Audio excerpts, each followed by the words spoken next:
আমি সবাইকে বলি, এই যে কণ্ঠের ইন্টোনেশন, এটাকে কি বলে বলো তো? ইন্টোনেশন।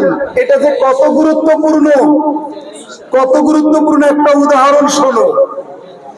এক ফ্রেন্ড আরেক ফ্রেন্ডকে বলছে, এই দোস্ত চা খাবি? তো বলতেছে ভালো করে বুঝো। একজন আরেকজনকে জিজ্ঞেস করতেছে, চা খাবি?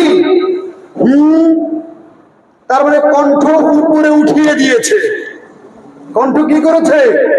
উপরে উঠিয়েছে। ওরা বললো চা খাবি? ও বলতেছে কণ্ঠ উপরে উঠালো। ইংরেজিতে একে বলে রাইজিং টিউন। সবাই বলো, কি বলে? টিউন না টিউন? বলো rising tune, rising tune, rising tune, rising tune. এবার একটু বোঝো, যখন বলল চা খাবি তখন বলল কি তার মানে কণ্ঠ উপরে উঠালে হয় রাইজিং টিউন। রাইজিং টিউন মানে প্রশ্ন করা হয়, কি বললি আবার বল, বুঝি নাই।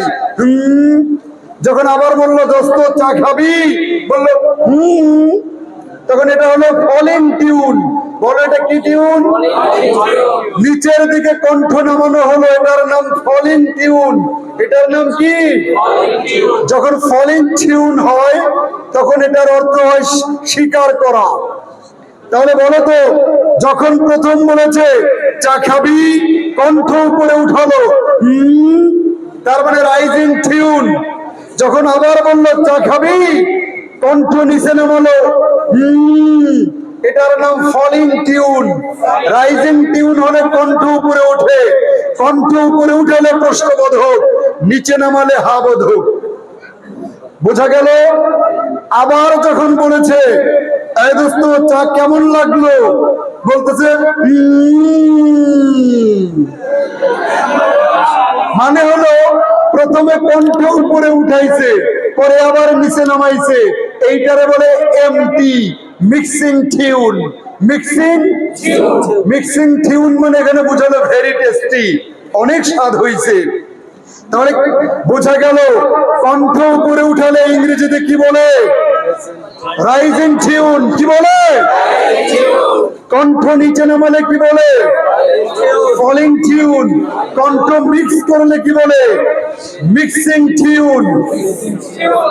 দেখো, হাবোধক বাক্য প্রশ্নবোধক হবে যদি কণ্ঠ উপরে ওঠে। যেমন আমি যদি বলি তোমাদের এই মাদ্রাসার নাম কি? সুবর্ণ সারা মাদ্রাসা। এখন আমি যদি বলি আই গো টু সুবর্ণ সারা মাদ্রাসা, আমি সুবর্ণ সারা মাদ্রাসায় যাই, বাক্যটা হাবোধক না? হাবোধক তো, শুধু কণ্ঠ উপরে উঠালেও এটা প্রশ্নবোধক হয়ে যাবে। কিরকম? আই গো টু সুবর্ণ সারা মাদ্রাসা, আই গো টু সুবর্ণ সারা মাদ্রাসা। যখন কণ্ঠ উপরে উঠালাম তখন এটা প্রশ্নবোধকে রূপান্তর হয়ে গেল। কথা বোঝা গেল? তাহলে আমার একথা বলার কারণ কি জানো? কারণ হলো কণ্ঠ এর ইন্টোনেশন জানতে পারাটাও গুরুত্বপূর্ণ। সেটা ইংরেজি বলতে বলো, উপস্থাপনায় বলো, বক্তৃতায় বলো, সকল ক্ষেত্রে কণ্ঠের ইন্টোনেশন জানতে।